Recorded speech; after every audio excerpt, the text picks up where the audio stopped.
yeah, the nerd herd. It's like Pavlovian. You hear that little chime. You hear nerds. You know what time it is. Your blood gets boiling. And you're like, all right, let's play. Let's duke it out, because that's what the show is. It's a fight to the finish to see who knows best. This is Bid Nerd, your daily nerd out on the most interesting car of the day from all the auction sites. I'm JP, along with my partner, Michael Deeb. He's in San Francisco. I'm in Las Vegas. What we do here, if you're new to the channel, welcome. Hit the subscribe, like, and notification button if you haven't already. What we do is we find the most interesting car from all the auction sites.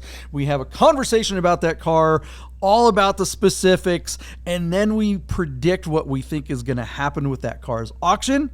And then we go into the future. We have a flux capacitor right under the desk here. We go into the future and we reconcile our predictions with the actual results and reveal just how stupid we are. Don't take our advice. We are not experts. Actually, I take that back. Michael Deeb is an expert working over at the Haggerty Marketplace nowadays. They don't pay us to do this show, but God and Classic does. Not yet. Not yet. Hopefully they we'll will. get them on Hopefully board soon. Yes. Yeah, Michael Deeb. They're not going to be able to resist. They're not going to be able to resist. Right? Jeez Louise. Deeb, can you talk about God and Classic just real quick, and then we'll get into the most interesting car? Our friends and sponsor, God and Porsche of Las Vegas, they were the very first Porsche Classic partner in North America. You can see it says it right up there, Classic LV. As such, Porsche of Germany, not Porsche Cars North America, Porsche of Germany vetted God and Porsche to make sure that they had the experts, the passion, the money, the space, and the commitment to do it right. And they do. So in the parts department, in the service department, and in the sales department, God and Porsche of Las Vegas are your classic experts. Call them with all of your needs for service and parts. And if you would like to sell or buy a classic car, ask for Steve Thiel. He will help you. Let anybody at God and Porsche know that Bid Nerd sent you. Thank you. So before we get to the most interesting car of the day, I was looking around on what the heck, OfferUp. You ever look for cars on OfferUp? I think I have, and then I needed a glass of wine after because it gave me a headache. Boy, it is just a show over there. You look, I'll admit, I have sold a couple of cars on OfferUp over the years, and OfferUp or Facebook Marketplace? OfferUp, both really, but OfferUp, I have had some success. I've never heard you mention that. I've always heard you talk about Marketplace, but not OfferUp. So I'm kind of surprised by that. So please forgive me. There's kind of a secret squirrel kind of thing, right? Because most of the stuff on OfferUp is garbage, right? Yeah. You know, but occasionally something will pop up, and I don't know. There's this ad. There's a car that's mildly interesting. If you go over to our sister channel, The Rami Show.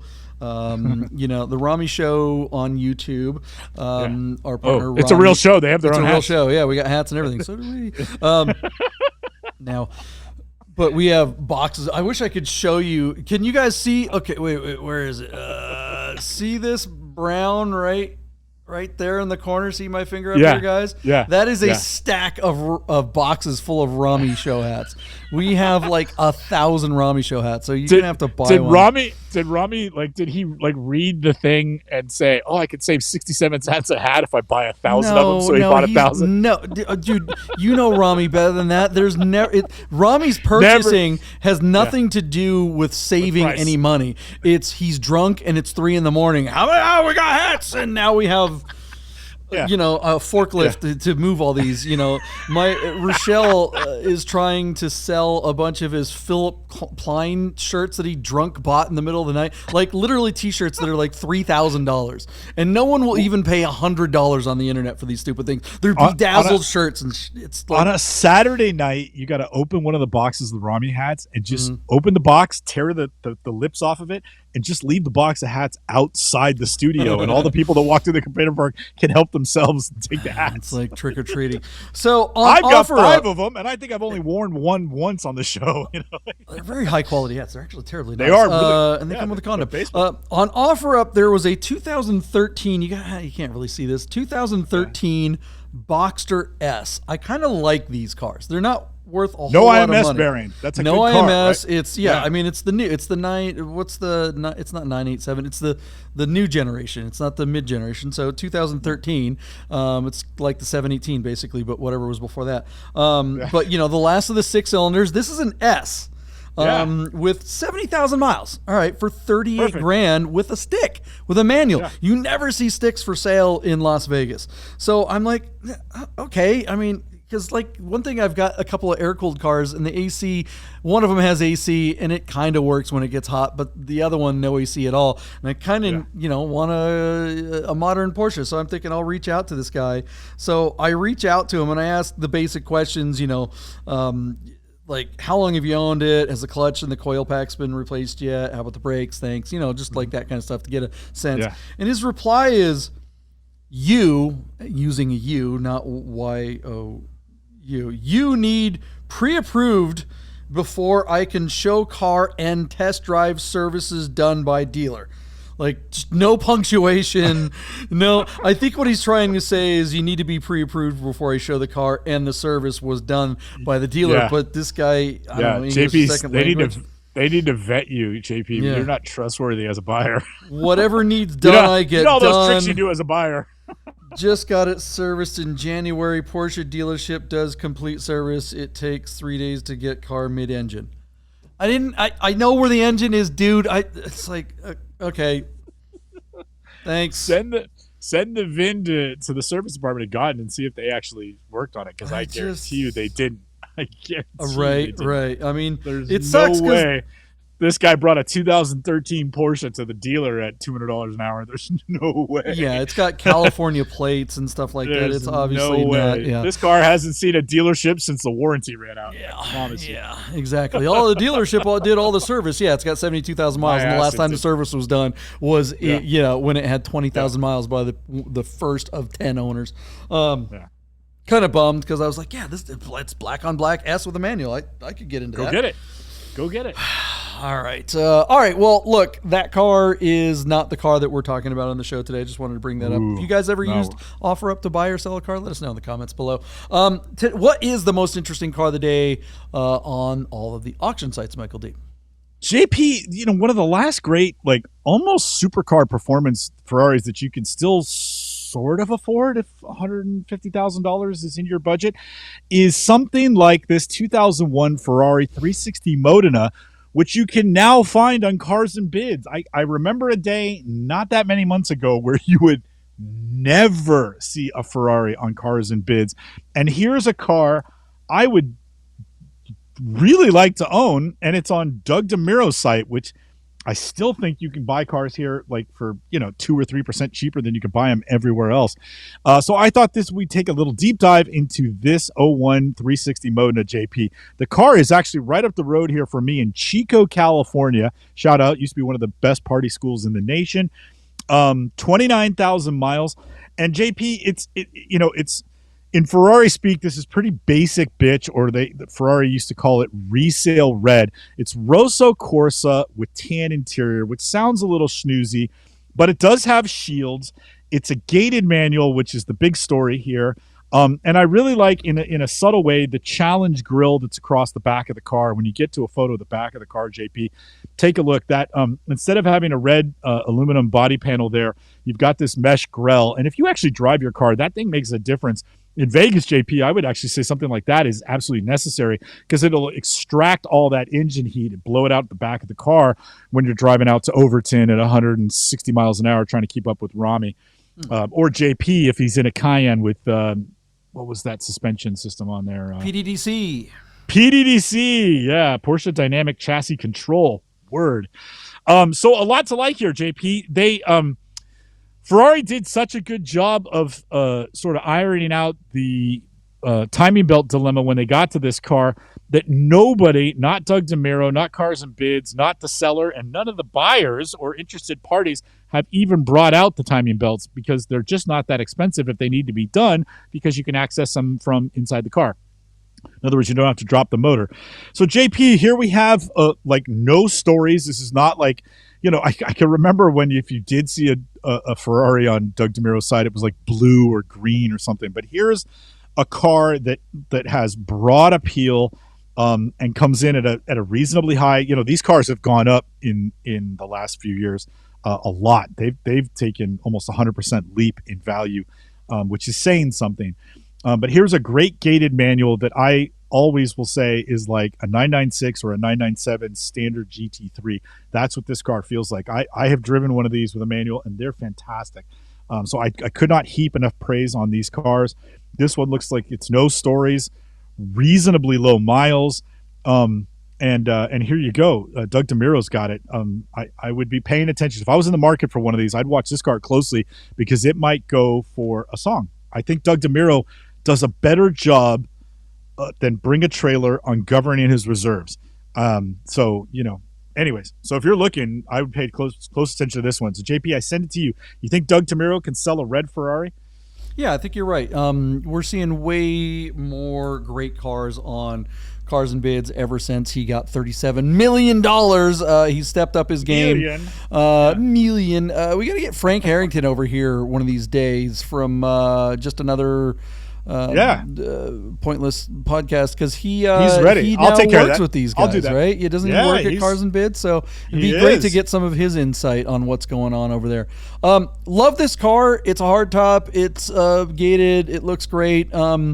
Look, everybody complains about 996 headlights. I think these are way worse than anything 996 ever did. But other than that, this car is fantastic. I would love to own something like this, but I just don't know if 150 grand is your budget for kind of an exotic car. I think there are just better options out there. Honestly, I'm getting a much newer, much more reliable R8 manual before I'm buying this thing, because even though this car has the Ferrari shields on it, has that pedigree that everybody wants, the Italian car, it's still, you're not going to get that much more street cred for this car than you would for the German car. And I just think that V10 is the better way to go.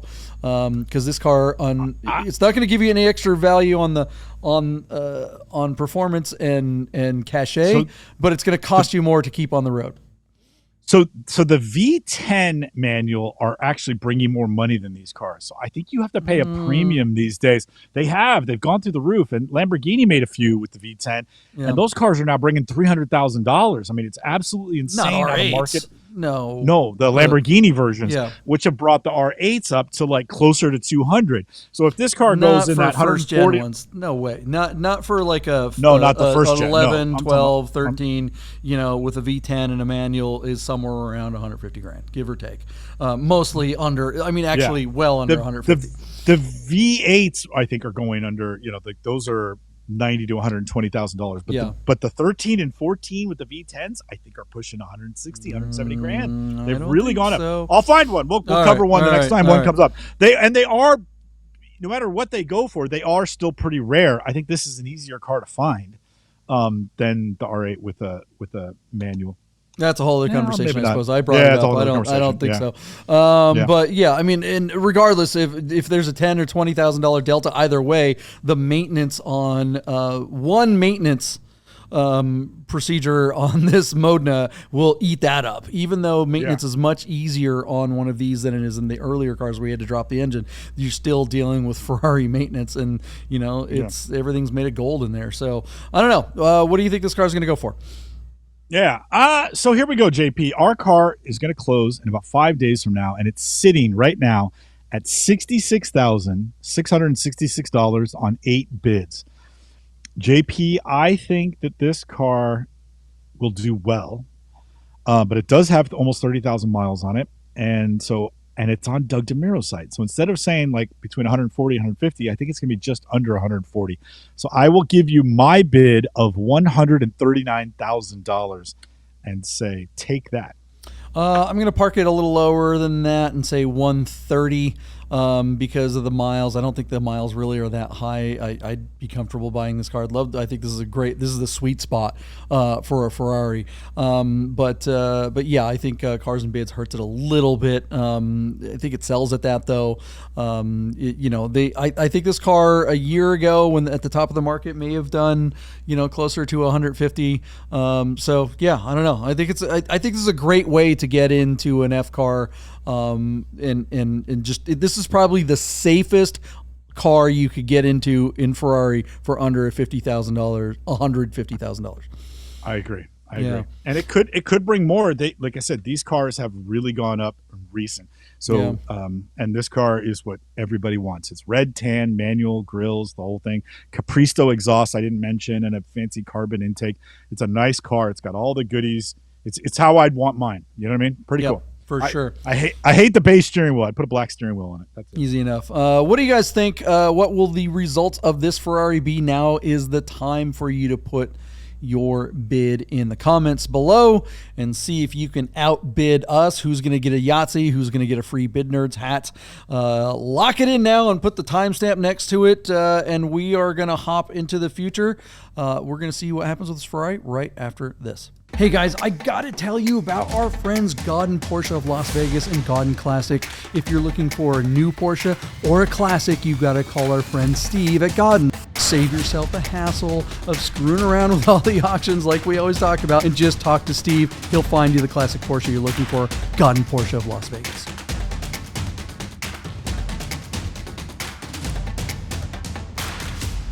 All right, we are here in the future, and the future looks bright, or at least bright red, like this Ferrari.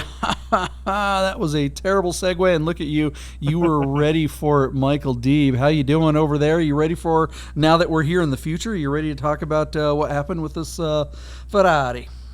I don't really want to talk about this car, John. I mean, what's there to like about a bright red Ferrari with a gated manual that your partner knows more about than you do, and he doesn't even profess to love Italian cars? I got duped. Oh, JP, I can't believe it.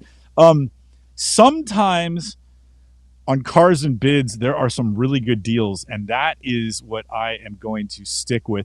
JP, we like this car, and Doug DeMuro has been selling supercars as of late, and I thought a manual 360 with no stories in resale red was going to do really well on his platform, and so I overbid at $139,000. You came in much more pragmatically at $130,000, thinking that it would sell. And the problem I had with your bid that I maybe didn't verbalize is at $130,000, I didn't think that would take it home. In other words, if the bidding stopped on Cars and Bids on this car, I would have thought it would have FTS, failed to sell. And instead, our car stalled out and stopped at just $125,500. That's 38 bids on Cars and Bids. And the car sold for that price. To me, that's a deal. That $125,000 for a gated manual 360 with under 30,000 miles and it doesn't need anything, that's a deal. I think somebody did really well here. Even if you had to put belts on this car, who cares? Go do it. You're still, to me, the retail number on this car is 140 or maybe more. This car has everything that everybody's looking for today. And so at 125, I feel like this guy bought the car right and saved $15,000 in the process. And I'm only jealous it wasn't me. So that's my story, and I'm sticking to it. I think that this guy stole this car on Cars and Bids. JP, what do you think of the result? I mean, obviously you were within $4,500 of the winning bid. Are you not surprised by that? I thought 360s would bring more money, even on Doug DeMuro's site. I don't know. I think cars like this are going to be harder and harder to sell on any site. Money is, look, the banks are not loaning on stuff like this, or if they are, they're requiring really big down payments, and they're capping out how much money they'll loan out. I mean, this is the kind of car that you have to have the money. If you do have the money, this is a great car to get.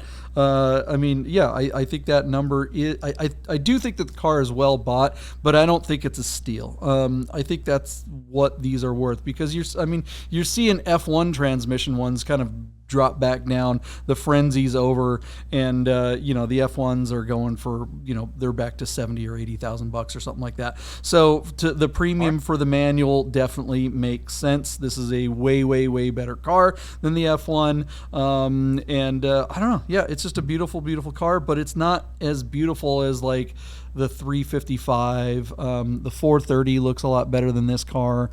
The Modenas are just, they're a little unloved, and if you want that sweet spot with and get a Ferrari that's, call it if you can even call it reliable, a driver, one that has the 3 pedals, yeah, this is the spot you want to be at. This car is definitely going to serve you better than a 355, but the 355, just come on, looks so much better. And it is about about the same price, maybe a little bit more.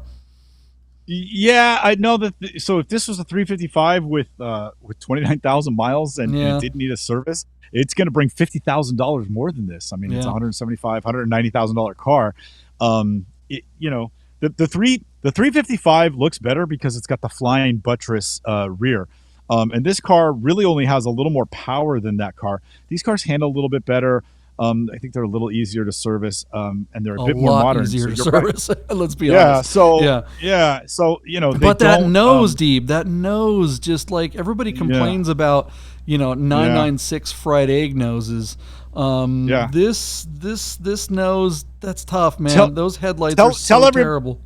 Tell everybody what you think about those headlights. Go back to that photo and tell everybody what you think about those headlights, because I love listening to you talk about how much you like these headlights. I don't know specifically what you're going for, other than I don't like them. I love the taillights. You hate them. Yeah, you hate I do hate these. I don't know what it is. It's just that whole like, if it's kind of like the 996 nose, where they, it was kind of an unforced error, right? The shape, like the shape of these headlights, it's not that bad. I mean, the shape is actually good. It's all the silliness behind the glass, the 2 little bug eyes here and then that other thing there. It's just like, put one headlight in there and it would have looked so dope. It would have been like awesome. So instead of being awesome, it's just a total letdown, and that's just not what you want when you're buying a Ferrari. So this car, in its coupe form, it's not terrible. It's just not. It's just, I don't know, man.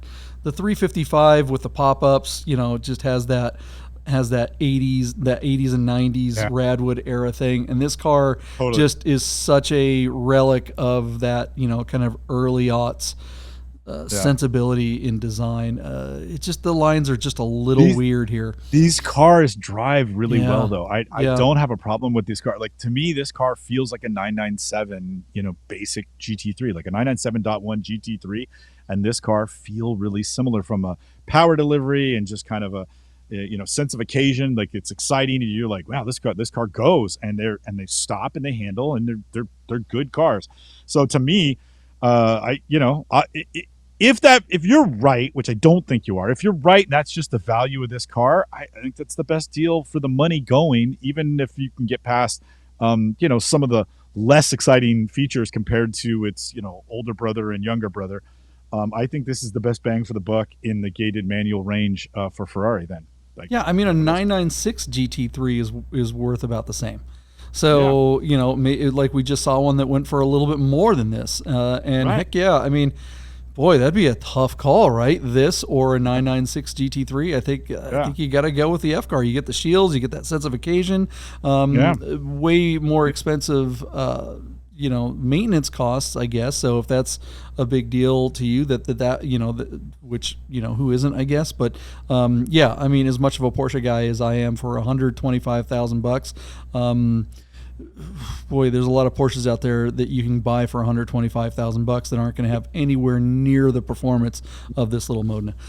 What do you guys think of the results of this little Ferrari? Was this the steal of the week, of the century, or is this car just kind of going down in value because people are a little bit over it? Do you think it's because it's getting a little bit harder to get loans on stuff like this, and there's not as much cash just slapping around like there was maybe a year ago? Let us know in the comments below, and we will be back tomorrow with the most interesting car of tomorrow. Bye.